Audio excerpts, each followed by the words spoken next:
Can you start a podcast with me, please? I need something to do.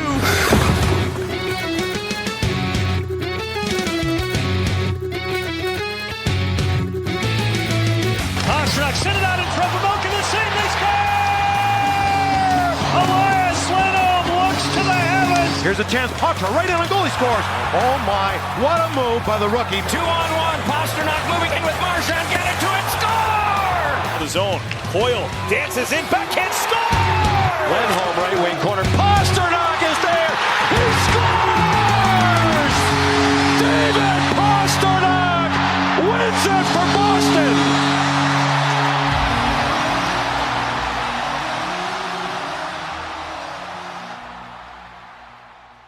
Welcome in, everyone, to another episode of Bruins Tape to Tape. I am going to be your host today. I am Maria from Watertown. I am joined today by my steadfast co-host, Caroline with a K. Welcome in, Caroline. How are you today? I'm good. It's a little bit dreary where I am today, but it's also kind of a little bit cooler. It's kind of hinting at maybe hockey season's not too far away. Today, we're going to kick off what I'm going to refer to as maybe kind of a two-part series where we are going to do a little bit of a deep dive into our defensive depth in part one. And part two, we will go into the depth of our forward groupings. And the general questions, folks, I think that we're going to try to address in each of these episodes is, how do we feel about what we are going to have available to us?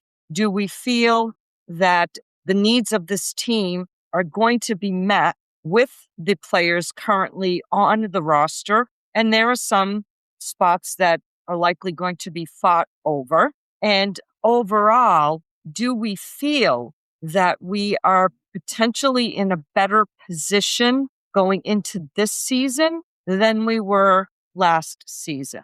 And again, the other question that I think we should discuss too, because it's always good fodder, is who we might think will be odd man out, either by way of being sent down to Providence, put on waivers, or still a potential for a trade. And you're going to give everyone a little bit, quite a bit actually, because you've done a good amount of work on this, all kidding aside, a little bit of an education on how the Bruins' defensive depth needs to operate or should operate based on the system that the Bruins play. We do know for a fact that the Bruins relied quite heavily on goaltending last season, quite heavily. Some may say, well, Jeremy Swayman's getting paid this kind of money and he should be reliable, and he absolutely was. You shouldn't make an assumption game after game that your goaltenders are going to, quote unquote, stand on their heads. There has to be a system of checks and balances. And so I'm going to start off with a little bit of statistical information that I pulled up here, which some of it I found surprising pleasantly, and some of it surprising a little scary. The Bruins finished 14th overall in NHL goals allowed per game last season, 3.01. It's not bad. Awesome. It's not through the roof great. To me, anything under 2, you're like, sign me up, right? This is the scary statistic. They ranked 30th in expected goals against and 27th in scoring chances against, which was, it's a little bit troubling. To me, you weren't as buttoned up defensively as we were hearing that they wanted to be. Yeah, that's effectively indicating that you allowed the opposing team to just walk right in to your defensive zone. High danger chances. They were tied for 30th, which means you think that's good, but it's not good. No, it's not good, which makes what Jeremy Swayman and Jonas did last season pretty damn good. Pretty damn good based on these statistics. Yeah. And I'd be curious to see how those numbers fluctuated across the entire season, because I definitely think that as the season progressed, they got better with the system that Marco Sturm has been looking to implement, which is really shutting things down at the blue line, and then also getting the puck out as quickly as possible from the defensive zone. And that may sound like, oh, duh, that's what defensemen do. But there are a lot of different ways that you can accomplish that. And his particular style was to try and get that to happen well before they got in too far. And according to your stat, by being tied for 30th in the NHL with high danger chances against, they got in pretty far because the high danger chances area, the immediate area around the crease, Right. that's not good. How many times did we see the back end of the house? They got roasted and toasted, especially against teams who had more skilled and speedier forwards than we did. Yeah, they got beat. Here's the other stat that I found to me was a little bit pleasantly surprised, but might be a little bit skewed. But the Bruins finished 14th in total goals scored by defensemen with 36, which I don't think that's hugely high. But Charlie McAvoy had a monster season. He had a monster season offensively. He had 11 goals and 50 assists. And then there was a drop-off after that. But that, too, had been an area of concern, at least to start the season, that we needed more offensive output from our defensemen, which is a little bit of a catch-22, because if you're touting wanting to play this very sound defensive structure, I would think that the defensemen have to be choosing their spots a little bit more wisely in terms of their offensive output, or ensuring that your pairings are such that you've got someone who, okay, when the opportunity presents itself, can set the offense going or create some offense. And you've got the reliable kind of, I'm going to be back here ready to do what I need to do defensively, as well as the forwards too. So with that, I'm going to let you go into your definitions of the jobs of particular pairings. One of the things that we've talked about forever is every successful team has very clearly defined roles within whatever their system and structure actually is. And then also ensuring that you have other folks who could also step in where needed. You see that more so in the forwards end of the ice. There's a lot more flexibility in how you can compose that part of your team. When it comes down to defense, you need to make sure still that you have the right pairings put together. So to your point, as just an example, someone like Charlie McAvoy, or let's say even a Hampus Lindholm, where they are maybe a two-way defenseman or a defenseman who has offensive capabilities, the way that they're able to then do that is if they have a good partner that they don't have to babysit, that they can trust to kind of man the fort while they go in. I don't want to assume that anyone who's listening knows nearly as much about hockey and positioning as maybe we do. So I'll just do a super quick rundown on what the basic job is. I'm talking about the general traditional structure of defensive zone responsibilities, keeping in mind how a coach puts these players together can be a little bit different based on his systems. But you've got your defensive zone split in half. One side of the ice is for one D-man and the one is for the other. The strong side is a dynamic phrase that basically means whatever side of the ice the puck is in. So if the puck is on one side, that's the strong side, and that defenseman is responsible there, flips over, and that becomes the weak side. Now, that's important because where the puck even is on the ice, if it's on the strong side or the weak side, the primary responsibility of that defenseman, it doesn't matter what number defenseman he is, what pairing he's on, his job is going to change even based on where on the ice the puck actually is. When the strong side D is dealing with that battle in the corner, the weak side D, in this case, his or her responsibility is to be net front. You may hear a goalie shout back door, covering the back door, that open side, because your goaltender is going to be facing the puck. So you want to make sure that your weak side defenseman is covering that net front. Now, you mentioned as well that Boston struggled with high danger chances. To me, that then says that perhaps Boston was not as strong on the weak side D, that net front press. Your primary responsibilities of the 3 pairings, it's not that dissimilar from the 4 lines of forwards up front, but your primary pairings, your first pairing, that's going to be obviously your top guys. Their responsibility is to control the game. You're looking at offense, defense, leadership. These are going to be your heavy minute players. Some teams have much more even spread of minutes across the 3 pairings. Sometimes it's going to be a lot more for your top pairing based on who you're matched up against. The second pairing, their primary job is keeping the game under control. They're going to be very well balanced and complementary in how they play, and they're going to be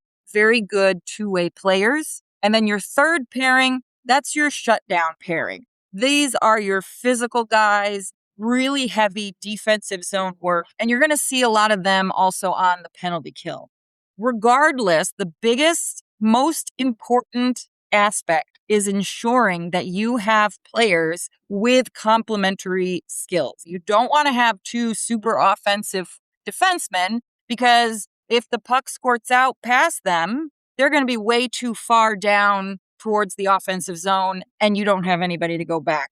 Meanwhile, you don't necessarily want to always have 2 stay-at-home defensemen, because you do want to get all 5 of your skaters involved in the play. So you need to find the right kind of complementary pairs. As we'll talk in a little bit, Boston has a lot of defensemen to choose from for that composition. I agree with you on all of your points. However, my view has always been that your shutdown guys should also be your first pairing guys. Now, maybe I think they should all be, right? They should all be shutdown guys. But in certain circumstances, when you're protecting a lead, or there are strategies where you've got a face off in your own end late in the game, whatever, and the opposing team has got their top guys out there, I would argue the point that I want to see our top guys out there defending that. I can clarify maybe a little bit in the sense that, because that is absolutely the role that you would give to your top guys, heavy minutes, that offensive and defensive skill set and the leadership. I think I would describe then what I mean by shutdown in the sense that the third pairing is going to be more defensively heavy, and their goal is to then just stop things at the blue line more so. That's kind of what I'm talking about. It's a shutdown. You could use that phrase in a multitude of different ways, but different ways. Yeah. This is the hypothetical ideal, what you would love to see in your pairs that I find to be the most complementary. With that top pair, they're going to be assisting with driving the offense and really supporting the forwards. So again, getting all 5 guys involved in offensive activities, but also having at least one of those 2 able to cover for an aggressive player. So if Charlie is able to be a little bit more aggressive, go in a little bit further into the offensive zone, does he have an adequate partner to be reliable enough to cover that whole zone, basically, while Charlie is a little bit further up? They anchor the special teams, especially power play. So we talk a lot about in the power play, you may hear he's the quarterback of the power play unit, because typically there's only going to be the one defenseman out there, and he's manning the entire blue line. And he has to be the best, because then he's going to be by himself defensively. And so he has to be able to not only play a strong offensive game from the blue line and pass to different players out on the ice, but if the team loses the puck, he has got to be able to haul ass and get back and stop any kind of shorthanded play. So you're looking at also an extremely high hockey IQ defensemen here, because they have to understand exactly where everyone is and what they're doing at all times. This is going to be the most difficult position of all of the defensemen. When it comes to the second pair, again, they're going to be doing a lot more of the meaningful 5-on-5 minutes. They're very dependable, and they're going to continue to maintain that defensive structure and serve as a way to take off some of the pressure from that top pair. So these are still very excellent. This is your number 3 and number 4 defensemen, and they're going to be a little bit more broadly skilled. While you may have your top pair and your bottom pair being more specialized in some areas, this is going to be your more Renaissance man, where you could have a little bit more flexibility, but you really still have to be very physical and have a lot of excellent skating. You're going to see some of the pairings from players on these pairings participate in the second power play unit and or penalty kill, depending on their individual skill sets. A purely defensive player isn't automatically the ideal partner for an offensive defenseman. You need to make sure that pairing an offensive D man with someone who's too slow or too defensive can really muddle up any of the work there. And then that third pair, almost you could imagine a little bit more of your chaos line. You have a lot more physicality. Sometimes these are the guys that for 5-on-5 play, they're going to be up against some of the top lines because their goal is to go out there and lay out a massive hit. That's how they're going to stop the other team's top players. And you'll see a lot of these guys also on the penalty kill. This is the most specialized pairing because a lot of them are going to be more so stay-at-home defensemen, PK specialists, some two-way play, but their job is to really just provide dependable, low-risk minutes. They've got one job, and this is our part of the ice. This is where we have to be, and we're going to be as physical as we possibly can to stop the other team. And just for our listeners' clarification, pretty much every member of the Boston Bruins roster is expected to participate in defensive responsibilities, whether you're a center, forward, wing, defenseman, goalie. Yeah. They all have a role in this. We're focusing on right now just the back end of the house because we've got goaltending. We know what we're going to get from Jeremy Swayman. I think what we saw last season is not a fluke. I think that is the Jeremy Swayman that we had been expecting and wanting to see. And he's shown us in playoffs that he can bring it. And I don't think there are going to be any hiccups there. We'll see how the utilization of Mike DiPietro is and how the defensive core will adjust to playing in front of Michael DiPietro because most of these guys have played in front of Swayman and they understand what Swayman expects this season. Yes. So we're dealing with, at this point, I'll be a little generous, 13 players. Not too many. For the roster. Now, okay, so here's my first question. We'll go down through the list of names, right? Sure. Yep. And you've got an ideal role identified for each of these players. And then I'm going to ask you if you think that this component of the team has improved to any degree. Yeah. All right. And there are a handful of names on this list that are handful. You can only ever have 6. 6 on our game day roster. And I would argue that you've got 4 of them pretty much a guaranteed, let's say 3 of them, I'll take it back. 3 of them are guaranteed daily jobs. Right. Daily. Yes, I think we can agree on those 3 right off the hop.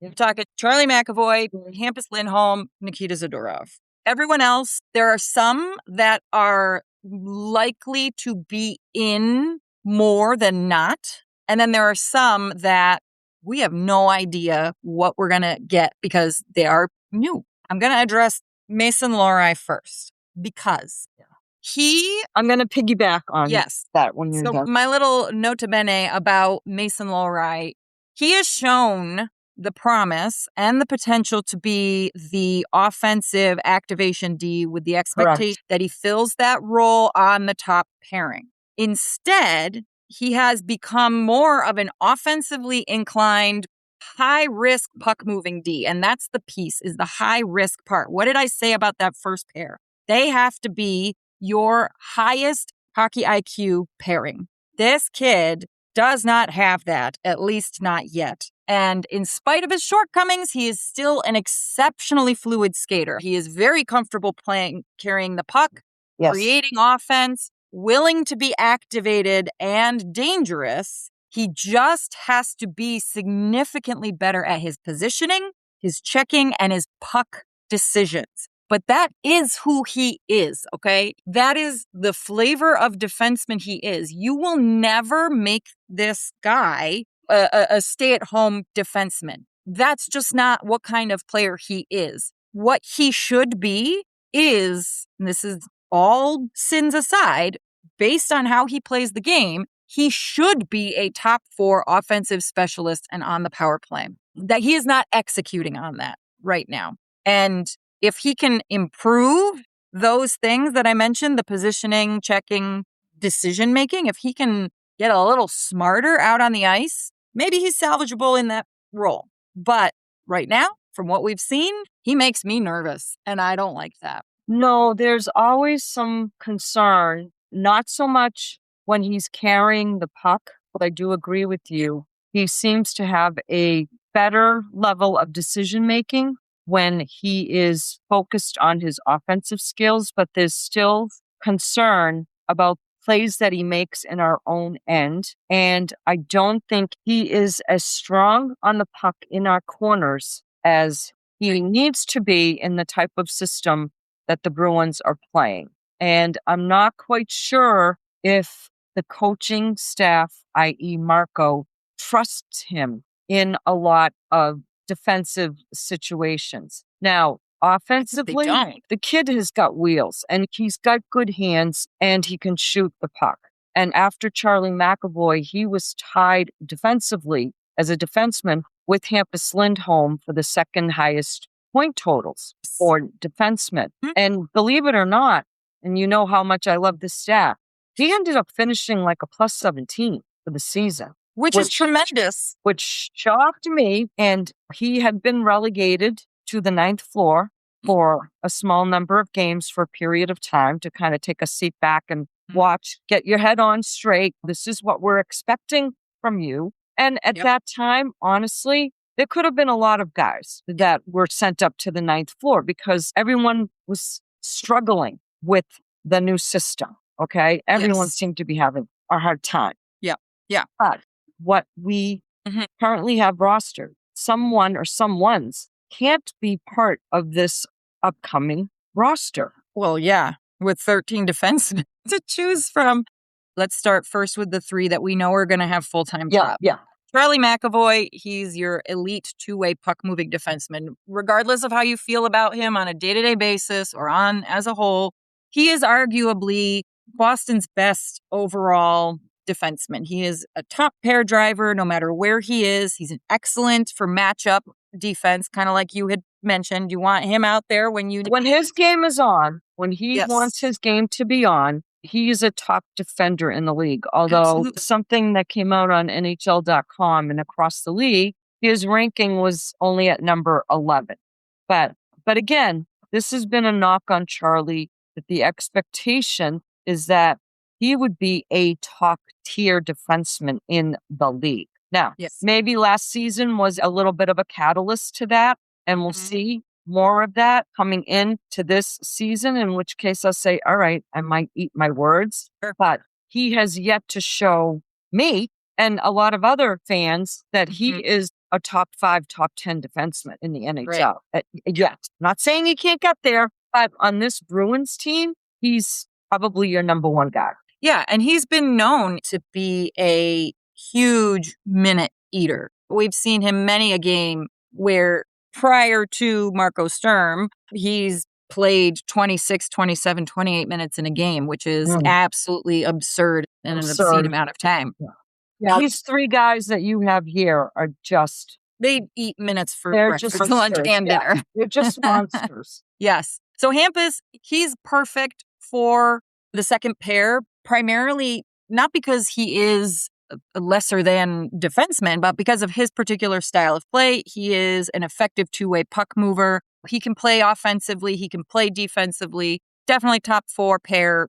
See, Hampus, I'm concerned about because I've seen a decline in his play and in his skating ability. Though whatever the injuries are and they've been significant injuries, he is not the same player that he was when he first came to us. But the funny thing is, I think that first year that he was with Boston was his outlier year. Because if you look at how he played, his points, his game prior, it's much like what we're seeing now. I think we have a skewed view of what he can and should do because he came in and had that. He came at the end of one season, which I wouldn't really consider much about, but then he had that first full season, and that was the perfect season. And everybody was just freakishly good. But that's, I think, what we see him be now is who he is. Then I would bump him down. I would put, call me crazy. I think he's too good. I just think he's going to have to be good for the first 8 games. He's going to have to be really good. He's probably going to be taking over for Charlie. He's going to have to be the number one guy, right? Mm-hmm, yes. I would still give that opportunity to Zadorov, believe it or not. Sure. But I think because of the type of defenseman that Hampus is, if you consider the fact that the second pairing is where you're going to have more of your two-way defensive players, of all of the two-way players available to you, he is the best one. Because I'll skip ahead a little bit. Your other two-way puck-moving transition defensemen are Henri Jokiharju, Jonathan Aspirot, Jordan Harris, maybe Loki Johansson if he makes it up. Those are kind of your options. And he is your most veteran. I think he has very good hockey IQ and very good hockey sense. Sometimes he makes mistakes and his ability to execute isn't always there. Maybe that has to do with some of the challenges that he's been going through physically. Nikita Zadorov, that's the third guy. This man is the definition of the physical shutdown disruptive D. He could be put anywhere and serve at any time where you need that extra muscle. He is skilled enough and talented enough, and I think he's gotten better IQ-wise, be that roving muscle when and where you need him to be. He is 100% a top 4, just in terms of skill, top 4 defenseman. But if you're really looking for a heavy pair on your third pairing, my God, he's great there. And he is a penalty kill guy. Other returners, Henri Jokiharju, he's that mobile two-way puck-moving defenseman. However, he's more of a third pair utility D. He'll play top 4 more so, I think, in a fill-in role. Jonathan Aspirot, again, he is that physical two-way stabilizing defenseman. We've talked about him this summer. He is a very complimentary top 4 defensive matchup partner. My only question around him, is he good enough skill-wise, speed?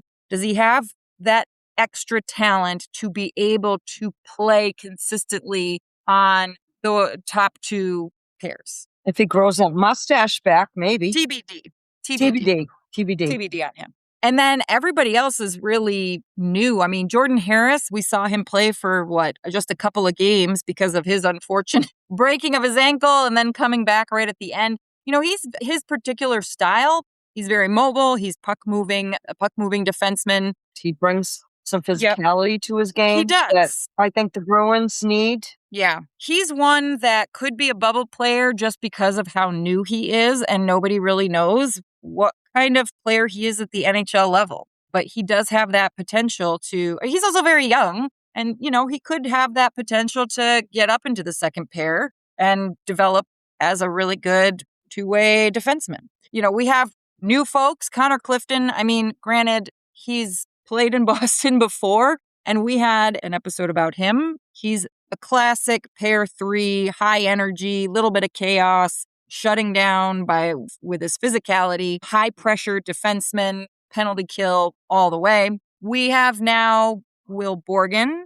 He is a stay-at-home physical D. Top 4 certainly complimentary, but great on the penalty kill. I find that the stay-at-home defenseman is kind of rare these days, and it'll be interesting to see how he gets used in Marco Sturm's system. In terms of young guys who might try to actually crack the roster, we've got Frederic Brunet. A lot of people have their eyes on this kid, including management. Don Sweeney has given the impression that he's going to be given a real look at during training camp. And the current coach of the Providence Bruins, Trent Whitfield, spoke glowingly of him, basically saying, listen, he's done everything we've asked him to do. He's earned his opportunity, right? I wonder if he is as strong of an offensive puck-moving defenseman, depending on how good he is at the core skills of being a defenseman, could he be the Mason Lohrei replacement?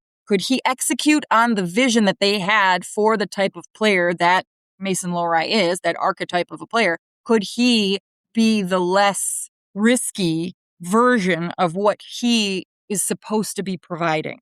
I don't know. I don't know either, but there are clearly too many bubble guys here, right? Yes, these are new guys who they're going to be trying to get a spot on the roster, but also be your maybe emergency 6th, 7th D. Loki Johansson, we talked about him in the dev camp conversation. He's really strong. He's also a mobile two-way transitional player. We know that's what Marco Sturm likes to see in terms of the play out on the ice. Maybe he's going to get a good look. But I think what's hard to say with these guys, because they're not just new to the team, some of these guys are new to the NHL.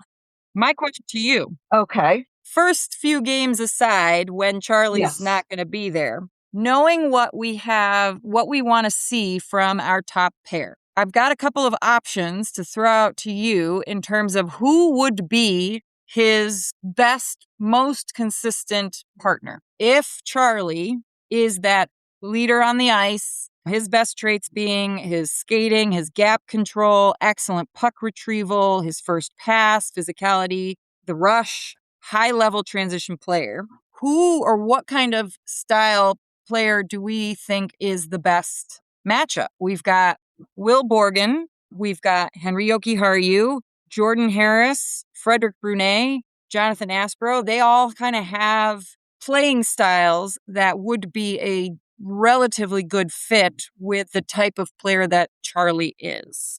Well, we do know that Jonathan Aspirot played alongside Charlie McAvoy quite a bit last season. Mm-hmm. And, while I wouldn't qualify Jonathan Aspirot as a top, your number two. Top, like, what are we doing here? But I know. anyways, it is what it is. No, he's just unproven. It's not that we think he doesn't have what it takes. He's just unproven. We don't know. So there's familiarity with that in terms of, and there is something to be said for how confidently someone plays when they know your partner is going to be there to back you up or to cover for you, right? How many times over the years did we talk about the fact that Bergeron and Marchand knew what each other was going to do before they actually did it, right? Now, it takes a long time. I'm not comparing that to them, but I guess my point is that there's a comfort level there. However, I don't think that it should just be written in stone because someone is comfortable with that. Because your goal at training camp is to identify those players that are best going to execute the system that you want to play. Mm-hmm. And now you have an abundance of guys, removing McAvoy, Lindholm, and Zadorov from this conversation, right? Yeah.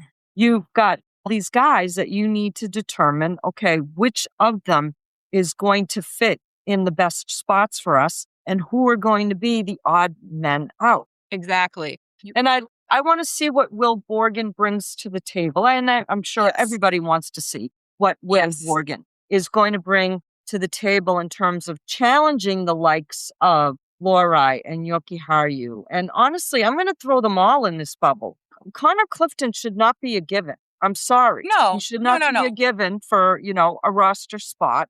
Sounds like that's why he wanted out of Pittsburgh, because he wanted to be a regular role player. And I don't know how all of this is going to shake out, because somebody has to be traded or somebody has to be waived. And in looking at the list of the defensemen who have to clear waivers in order to be sent down, Mason Lohrei, Jordan Harris, Jonathan Aspirot, and Henri Jokiharju. Yeah. Now, you could likely lose these guys if you get to a point that unless you're contemplating some type of a trade that involves one or two of these four guys. Yeah. Because, Don Sweeney's saying that Frederic Brunet is going to get a shot too. I also like the idea of Will Borgen playing up there. The only thing that gives me slight pause is the fact that he is also a right shot defenseman. I know. Which, so is Charlie. And you don't have to be the hand of the side of the ice that you are on. You can be left-handed and play on the right side. You can be right-handed and play on the left side. However, it just makes life easier. So who knows? Maybe he will play substitute for Chucky. I don't know, in those first couple of games. But right-handed, right-shot defenseman is actually a pretty valuable characteristic to have. So I like him. He's got a great fit on the type of player that he is. He's a good anchor. He's a little bit older, so he has a lot of good experience. He can skate really well. He plays a simple game. He was brought in to take on some of the penalty killing responsibility from Chucky. Henry Jokiharju, he's just not a top pairing permanent guy. No. In my view, and I know I've used this phrase quite often, he's a jag. He's just another guy. Yep. And it sounds disrespectful saying that, but I don't mean it disrespectfully. But when you're looking down at the decisions that one might have to make, in terms of the coaches and management, somebody's got to go. Yeah. And love Aspie, but I just don't know if that's where he's going to land in the top. But I feel like it's still such a question mark in terms of who's going to be Chucky's running mate, so to speak. Running mate, yeah. I feel like that job is very much so up for grabs. So I would hope to see a lot of really good competition during camp for that job. All right, let's talk about the second pair. This one's also a little bit mushy right now where we are. Lindholm, he needs somebody partnered with him to be more physical because he's not a super physical two-way defenseman. Like Charlie is more physical than Lindholm is. Wouldn't you agree? Yes. He's not naturally... Totally. No, that's not part of his game. That's not his game. He certainly has more, I would call his game more of a finesse game. He's got a good stick and we have seen some good fluid skating from him and coming out of the Bruins' own end. But my concern is I've seen a decline in that during his tenure here with the Bruins. Yeah. Yep. The skating aspect of things. So assuming he is that on that second line, he is a left-handed defenseman. So we have some now options in terms of partners. Again, Will Borgen. He's also an excellent fit with that style of partner. He is right-handed, so that would be a really good pairing. He does take on a good number of minutes. He can be very physical. You just would want to be careful, I think, from what I've read about in scouting reports and things, just to see whether his puck-moving limitations put too much responsibility on Lindholm. And I don't know that I would want to do that because we have seen Lindholm making some more mistakes in terms of his retrieval and exits. I did like last season when he was partnered with Nikita Zadorov, and I think that that's a really good and interesting fit. He's not an anchor type, but he's definitely more active and he can create more chaos on the ice while Lindholm is doing his more finesse style of...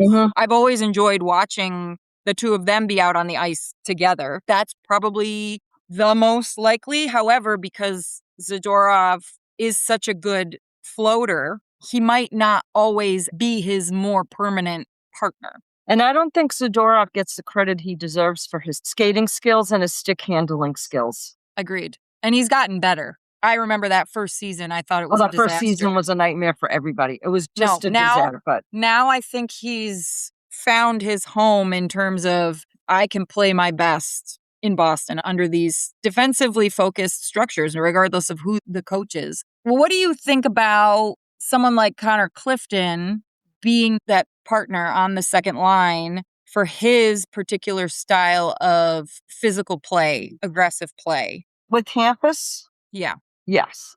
He's physical and aggressive, but I think it could work.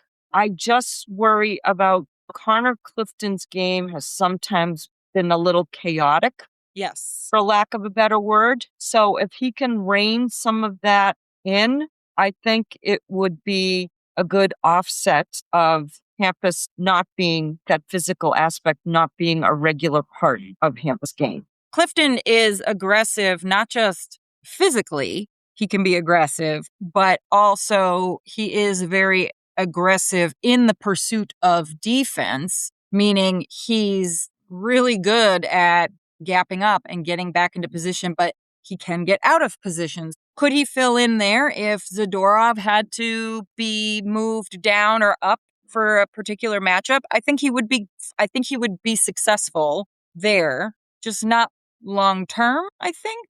I don't know. Aspie. But of course, all of this is going to be, I don't want to say wiped away for the first, how long is McAvoy out? 7 games, 8 games? Something, yeah. Yeah, Yeah. something like that. We're basing this conversation on having Charlie in and Charlie being the number one guy. I like the idea of Jonathan Aspirot playing on the second line because I do think that he works hard enough and he is skilled enough to be somewhat of a regular on that second pairing. I'm just not sure that he would provide quite as much physicality. I feel like his degree of physicality is more so comparable to the physicality that you see from Hampus. Maybe a little bit more, but in comparing what else Boston has in terms of that physical aggressive play, you've got Clifton and Zadorov, so why would you then go with someone else? I don't know. But under certain circumstances. And Henry Jokiharju, again, he is functional, but I find him in this instance, he's redundant. How is he in terms of what he can execute on any different than what Hampus can execute on? I don't know. He's like, meh. Third pair. This is the one that is completely wide open. I don't think that we have anybody who is specifically earmarked like, yep, third pair D, that's your job. I love the idea of Aspirot and Connor Clifton. I think that would be a lot of fun. Zadorov and Clifton would be just absolutely bonkers. We haven't talked about Lohrei. Is this a spot where he can continue to learn and grow? If maybe, but I'm looking at Zadorov and maybe Jordan Harris because I really still do think that Jordan Harris has upside that we haven't. We've seen snippets of it, but we haven't been able to fully see him in action. Yeah. The problem with finding a home for Lohrei is he's got to be with someone who is good enough that they can do their job and babysit him. And that's unfair to the entire defensive structure and organization because everybody needs to be able to do their job and not necessarily worry about making sure that someone else is also doing their job. But you're paying the kid an absurd amount of money. So what do you do? Right.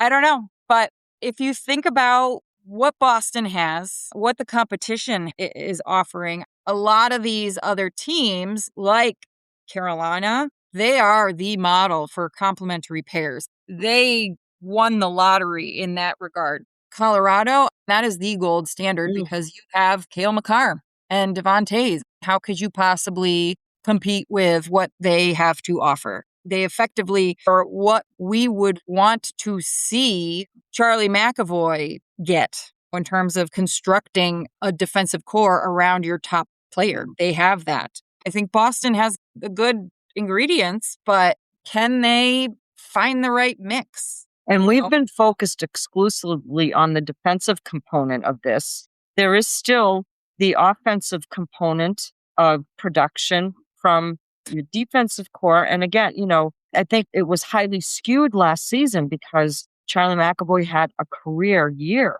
offensively last season. In fewer games. Right? And so maybe the threshold for him is going to be even higher next year, right? Because of what we saw him do last season. But the threshold for other guys needs to maybe get ramped up a little bit too, because it shouldn't be, right? It shouldn't be all on Charlie for that component of the defensive core. There needs to be a little bit more of a balancing act there. Yeah. Now, Charlie did spend a hell of a lot more time on power play units than some of the other guys did. Yeah. But still a component that the coaching staff is going to have to try and balance and juggle with trying to fill some of these roles. And, it's not to say that, okay, the season starts and we've got some pairings in place, but things aren't flowing the way that one might expect them to, in that you can't shuffle things around. But it will be interesting to see who will be odd man out and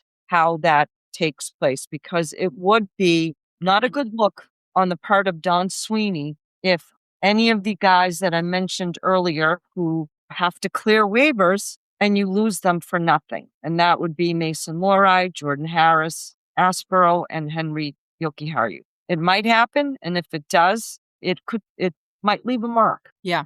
We have a lot of really good pieces. The question is, can the coaching staff put together the best pieces for the most ideal outcome? Does that mean guys coming in and out with regularity? I don't know. And I don't love that idea too much, because creating you don't want a rotation or revolving door here, trying to figure out who your pairings are ultimately going to be.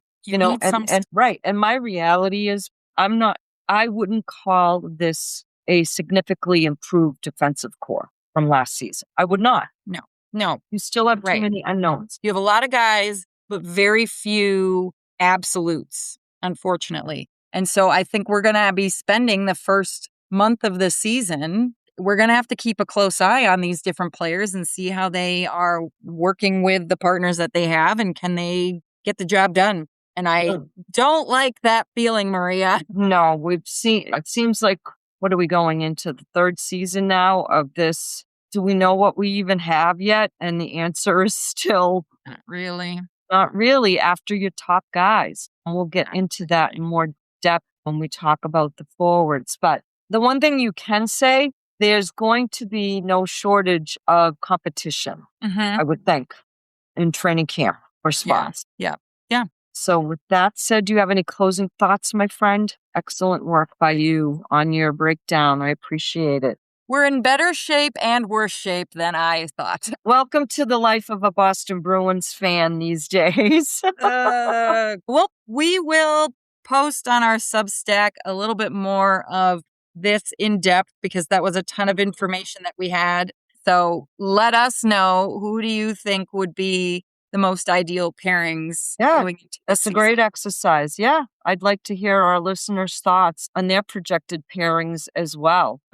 So with that said, you can find us on our socials at Tape to Tape MK and on Substack at tapetotapemk.substack.com. Please make sure to like and subscribe for more content, and leave a rating and review to help other Bruins fans find us. You can also support our podcast by joining our Patreon. With that said, any closing thoughts? Go Bees! Go Bruins!